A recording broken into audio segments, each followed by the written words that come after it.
अस्सलाम वालेकुम। आज मैं आप लोग बताऊंगा कि अगर आप फेसबुक एडवर्टाइजिंग कर रहे हैं और आपका अल्टीमेट गोल है कि हमने चीप कॉस्ट पर रिजल्ट लेके आना है, तो आपको किस वे से टारगेटिंग करनी चाहिए। आपको स्टैक इंटरेस्ट सेलेक्ट करना चाहिए, आपको सिंगल इंटरेस्ट सेलेक्ट करना चाहिए, और इनमें से कौन सा बेस्ट है। तो आपने इस वीडियो को पूरा देखना है। ये वीडियो आपके लिए बहुत बहुत इन्फॉर्मेटिव होने वाली है। मेरे पास काफ़ी क्लाइंट्स आते हैं जो कि खुद एडवर्टाइजिंग कर रहे होते हैं, लेकिन उनकी कॉस्ट पर रिजल्ट बहुत हाई आ रही होती है और प्रॉफिट में नहीं जा रहे होते हैं। तो वो मेरे पास आते हैं, तो मैं किस वे से उनकी टारगेटिंग करता हूँ वो भी आपको मालूम हो जाएगा। तो आपने इस वीडियो को पूरा देखना है, कोई भी पॉइंट आपने मिस नहीं करना।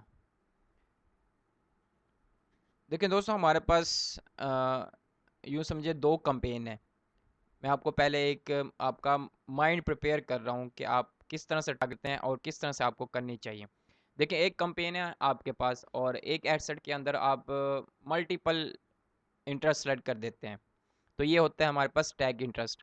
और एक दूसरा होता है कि एक कैंपेन के अंदर आपने मल्टीपल एड सेट बनाए हुए हैं और हर एड सेट के अंदर आपने एक इंटरेस्ट रखा हुआ है। एक इंटरेस्ट जिस तरह आपने फॉर एग्जांपल एक एड सेट बनाया, आपने उसके अंदर टारगेटिंग डिटेल टारगेटिंग में जाके आपने एक इंटरेस्ट सेलेक्ट कर लिया है, और उसी कंपेनी के अंदर आपने सेकंड एड सेट बनाया है। तो ये होता है हमारे पास सिंगल इंटरेस्ट टारगेटिंग, मीन कि आप जो है टेस्टिंग कर रहे होते हैं सिंगल इंटरेस्ट। तो इन दोनों में कौन सा बेस्ट है हमारे लिए, किससे जो है हमारी कोस्ट पर रिजल्ट जो है वो डाउन आ सकती है। देखिए, जब भी आप स्टैक इंटरेस्ट सेलेक्ट करते हैं ना, अपने एक एसेट के अंदर आप मल्टीपल इंटरेस्ट सेलेक्ट कर लेते हैं, तो उससे आपको ये होता है कि जब आप इतनी सारी ऑडियंस डिफरेंट ऑडियंस आप सेलेक्ट करते हैं, तो फेसबुक का जो एल्गोरिथम है वो कंफ्यूज हो जाता है। उसको नहीं पता कि आपका जो ऑडियंस है वो किस इंटरेस्ट में अवेलेबल है। कुछ ऑडियंस आपकी होगी होम में, कुछ ऑडियंस आपकी होगी आईफोन में, कुछ ऑडियंस होगी आपकी रियल एस्टेट में। हो सकता है कि जो आपने हाउस सेलेक्ट किया है उसमें आपकी कोई ऑडियंस ही ना हो।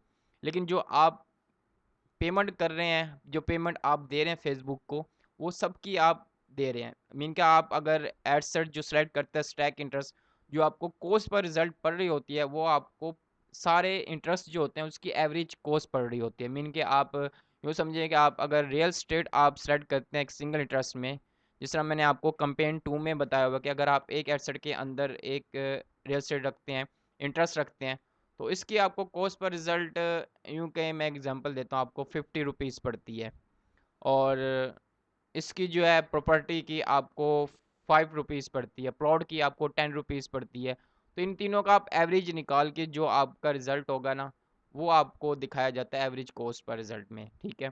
तो अब स्टैक इंटरेस्ट है, इसमें आप काफ़ी इंटरेस्ट सेलेक्ट कर देते हैं। इससे जो है एक तो आपकी कॉस्ट पर रिजल्ट जो है वो इंक्रीज़ होती है, क्योंकि आपने ऐसे इंटरेस्ट सेलेक्ट किए होते हैं जिसमें एक तो कंपटीशन बहुत ज़्यादा होता है, और एक जो है उसमें आपके नहीं होते क्लाइंट्स, नहीं होते आपके कस्टमर, नहीं होते, लेकिन आप वो भी यूज़ कर रहे होते हैं।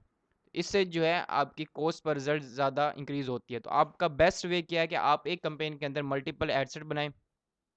जब आप मल्टीपल एडसेट बनाएंगे, तो हर इंटरेस्ट हर एडसेट के अंदर आप एक इंटरेस्ट रखेंगे।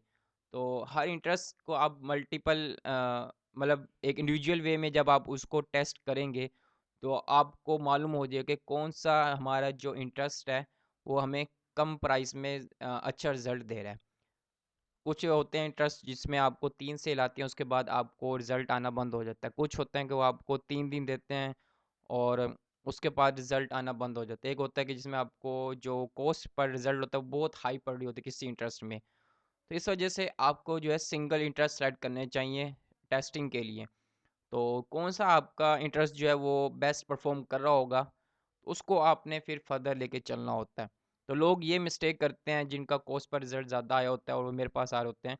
मोस्टली मैंने यही देखा है, उनकी जो टारगेटिंग मिस्टेक होती है वो होती है कि आप स्टैक इंटरेस्ट सेलेक्ट कर लेते हैं, और उसमें जो आपको काफ़ी जो रिज़ल्ट होता है वो काफ़ी तो नहीं, मतलब कि एक एवरेज कॉस्ट वो इंक्रीज़ हो जाती है। लेकिन जो इंटरेस्ट टेस्टिंग होती है, जिस तरह मैंने एक आपको स्ट्रक्चर बनाया हुआ है, एड सेट में एक होगी, एक इंटरेस्ट के अंदर एक एड सेट के अंदर एक इंटरेस्ट।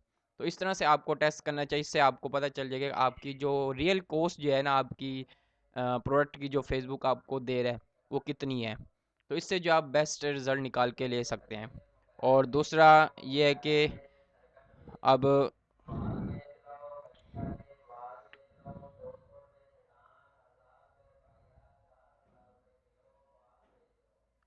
कॉस्ट पर रिजल्ट जो है स्टैक इंटरेस्ट, अब स्टैक इंटरेस्ट में फॉर एग्जांपल आपने काफ़ी इंटरेस्ट सेलेक्ट किया हुआ है तो आपको 50 rupees average cost per result पड़ रहा है।